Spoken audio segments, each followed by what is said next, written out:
il y a quelques jours, une semaine presque, le Brexit a été décidé par le peuple du Royaume-Uni dans le cadre d'un référendum qui avait été promis de longue date. Et au cours de ces dernières journées, on a vu véritablement se produire un véritable déluge de manipulations, de mensonges, de contre-vérités, de réactions haineuses, rageuses, absolument inacceptables de la quasi-totalité de la caste médiatico-politique, prise totalement à revers par ce résultat. Et ceci est évidemment à remarquer puisque l'inspiration de la plupart de ces gens qui réagissent aussi de manière si virulente et si stupide même très souvent, c'est le libéralisme. C'est précisément la vision libérale des choses qui se trouve remise en cause d'une certaine façon et qui les conduit à se révolter pratiquement contre un état de fait, contre un résultat démocratique. Que ce soit, je dis mensonge, contre-vérité, etc., aucune exagération là-dedans. Que ce soit cette pétition sur Internet complètement bidon, complètement manipulée, que la BBC relève, que l'AFP reprend à son compte, que toute la presse relaye en disant voilà 1 million, 2 millions, 3 millions... Que ce soit le mensonge sur les votants du Brexit qui le regretteraient aussitôt le résultat connu, alors que les enquêtes, pour autant qu'elles aient de la valeur, on a assez vu encore ces derniers temps ce que cela donnait, mais enfin, les enquêtes d'opinion indiquent qu'il y a beaucoup moins de votants du Brexit à avoir changé d'avis, si l'on peut dire, que de votants du livre, du Remain, pardon. C'est 1% dans un cas, 4% dans l'autre. En tout état de cause, on est aux marges. Ça n'a aucun sens. Que ce soit encore ces considérations, alors là, vraiment, dont les bras tombent quand on les entend, par des responsables et non des moindres, sur la jeunesse qui, dans sa très grande majorité, a massivement voté pour le Remain, alors que les vieux leur ont donc volé leur avenir, quasiment. Encore aujourd'hui, quelqu'un reprenait cette ritournelle-là, alors que plus de 60% des jeunes n'ont pas voté, et que sur ceux qui ont voté, les choses se sont réparties malgré tout un peu. La majorité était sans doute pour le Remain, mais il y a aussi eu du livre parmi les 10 jeunes. Et puis les 10 jeunes, ils vieillissent tous les jours.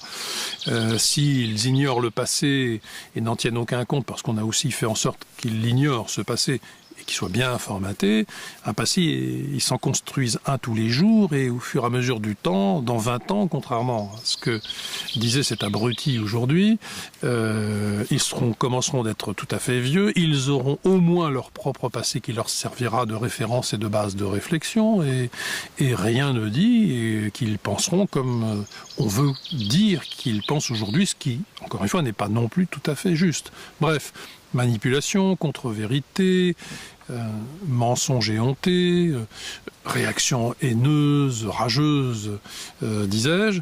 En effet, c'est à jet continu sur toutes les ondes, sur tous les canaux, tous les médias, et évidemment, une parole un tant soit peu différente, on n'en trouve presque pas. C'est tout de même assez incroyable. Et en particulier sur le plan du rageux et du haineux, je voudrais citer, j'ai préparé quelques petites citations, je voudrais citer un énergumène qui répond au nom de Koenig, qui se présente et donc s'autoproclame philosophe, s'il vous plaît, philosophe libéral, et qui dans le Figaro a écrit ceci. Ce référendum a fait ressurgir l'autre Angleterre, celle des hooligans et des Little Englanders. Je pense qu'on peut traduire valablement par les petits blancs. Cela semble méprisant? Oui, c'est clair. Je hais les nations, épiphénomène sanglant de l'histoire humaine, et méprise les nationalistes. La souveraineté nationale, ce monsieur a l'air d'oublier que c'est la condition sine qua non du politique, mais bon, peu importe.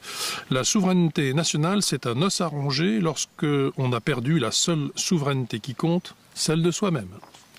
Bravo. On suppose que ce monsieur a une très haute estime de lui-même et qu'il est convaincu, lui, d'être parfaitement responsable de lui-même.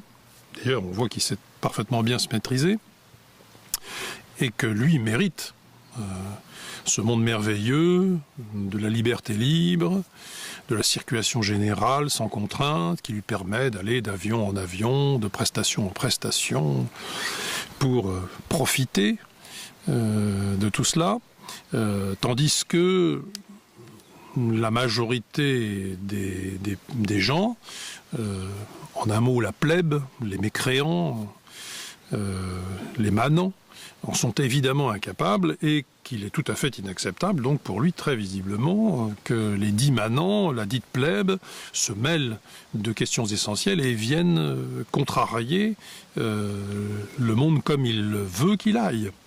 Et comme lui a le droit qu'il aille dans son sens, et dans son sens seulement, et au mépris de tous les autres. Extraordinaire. On pourrait encore citer bien des choses. Une tout de même dernière sur laquelle je voudrais revenir. Une présentatrice de télévision, j'ai nommé Audrey Pulvar, qui explique benoîtement que ce sont les gens qui vivent la modernité qui ont voté pour le maintien du Royaume-Uni dans l'Union européenne.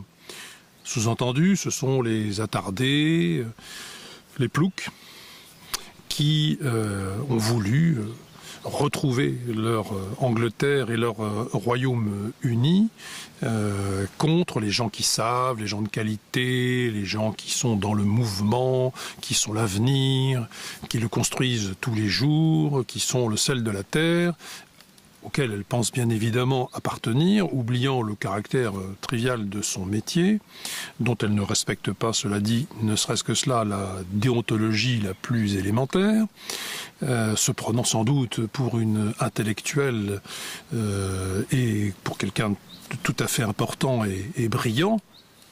Il est vrai que de se voir dans le miroir aux alouettes tous les jours et de penser jouer un rôle, ça finit par vous monter à la tête, quand on est encore une fois qu'une journaliste, qu'une simple présentatrice, et que de la culture, je pense qu'on en a tout autant que la fameuse histoire de confiture. Alors je vais rassurer cette petite dame et lui dire que certes, le vote pour le Brexit est un vote populaire en grande partie, et il faut s'en soucier et non pas le mépriser, d'une part, et d'autre part, non pas s'en soucier comme on se penche sur vraiment des gens d'un niveau inférieur, mais en tant que signal profond et signal de bon sens, d'une base sans laquelle il n'y a pas de sommet, d'une base qui est la nourriture de la pyramide, pour autant qu'il y a pyramide, et en effet cette personne n'en fait aucunement partie, bien au contraire, elle est dans les apparences, les paillettes et le système médiatique. Et je la rassure donc pour lui dire qu'il y a des gens réellement tout à fait cultivés, comme elle n'a aucun espoir de l'être jamais, et tout à fait réfléchis, qui ont voté pour ce Brexit ou qui s'en réjouissent en Angleterre et ailleurs. Les choses ne sont pas comme cette présentation caricaturale et encore une fois honteuse que l'on a vu et que l'on voit encore se répandre partout au niveau des autorisés de parole, de la parole et de tous les médiatiques. Tout cela est encore une fois absolument scandaleux. C'est pour ça qu'au risque de m'étendre un peu longuement, je tenais au passage à le dire. Tout cela signale en vérité une grande panique de voir les fondements qu'on croyait absolument inébranlables, définitifs, tant qu'on y est pour un quatrième Reich de 1000 ans. Tout ça témoigne donc d'une panique, à vrai dire, mais pour autant cela n'excuse absolument pas les discours absolument antidémocratiques, extrêmement tendancieux, inacceptables, que l'on voit fleurir sans guère d'antidote, sans guère de contradictions, puisque les contradicteurs ne font pas partie des autorisés de la parole aujourd'hui. Autant dire que, puisque tous ces gens-là sont peu ou prou des libéraux, voilà de sérieux remèdes au libéralisme. Et je signale aux dits libéraux qu'il ferait bien de se préoccuper tout de même de l'image déplorable qu'ils donnent et de ce qu'ils révèlent, de ce qu'ils sont au fond en cette occasion.